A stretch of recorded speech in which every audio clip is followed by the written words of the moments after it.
I tell you, people always show their hand when certain situations happen with certain people. Listen, as disappointed I am in Keyshawn Davis, which I spoke about that on a live stream, and rightfully so, is disappointing that Keyshawn let everybody down the way he did. Some people are looking at it as a duck, that he basically came in overweight, basically hoping that they would get out of the fight, and that he really didn't want to fight Edwin De Los Santos. So De Los Santos now may look at it that way, but nevertheless, I find it mighty strange. People are calling Keyshawn Davis a weight bully, but when Ryan Garcia did it to Devin Haney, all of a sudden it's no problem. Oh well, he paid the fine, and this happened and that happened. But at the end of the day, we clearly know what this is all about, and people change their tune depending on who it is. And I stand on what I say. And I gotta say this with Tim Bradley, and I'm gonna have to speak to Tim Bradley when I see him, but I'm gonna have to publicly address this thing with Tim Bradley.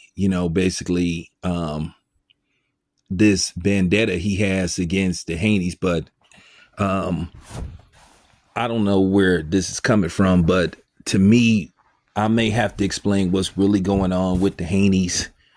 Like basically, they've been kind of like ostracized to a certain degree, but I'll talk about that later on. I'm going to explain to you what's going on, but I just find it strange that nobody is calling Ryan Garcia a weight bully. People try to sidestep the fact that basically Ryan Garcia was caught cheating. People have came up with every excuse in the book, but what's disappointing is that the fighters gave him a pass. But it just shows you that there's something going on in boxing far deeper than what's being put out there. But yeah, I just wanted to call out the double standards. We know the obvious reason. And for people that's going to try to dispute it and say that, of course, race isn't playing a role in this. Okay, keep putting out that lie. Okay? Keep putting out that lie. Keep ignoring that narrative. I've never seen something where a guy is basically harassed and hated because he was the one that fought somebody and the other dude was in breach of contract. And the dude had a banned substance in his system that he can't explain. You're not supposed to have that shit in your system. It doesn't matter what amount, how much, how little. It was in your system. It's a banned substance. You're not supposed to have it. But all this stuff about, well, this, he couldn't do this, he couldn't do that. Doesn't matter. Whatever happened in that fight is enhanced.